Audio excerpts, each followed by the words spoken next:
Freezer User Guide. Note: for certain freezer models, the door opening direction may vary. Please refer to the actual product you purchased for specific configurations. Peel off the plastic film on the new freezer to ensure proper heat dissipation. The temperature control dial has 7 temperature settings and a 0 setting off. As long as the temperature setting is selected, the indicator light will be on. 1 is the cold, and 7 is the coldest.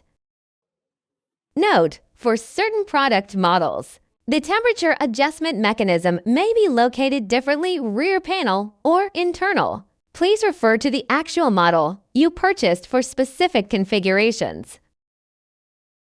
Turn the temperature control to the 0 setting position to stop the cooling cycle, but it doesn't shut off the power of the freezer.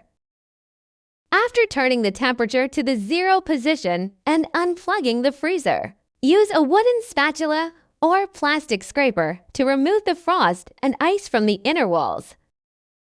Do not use metal tools or corrosive cleaners to prevent damage to the freezer inner walls.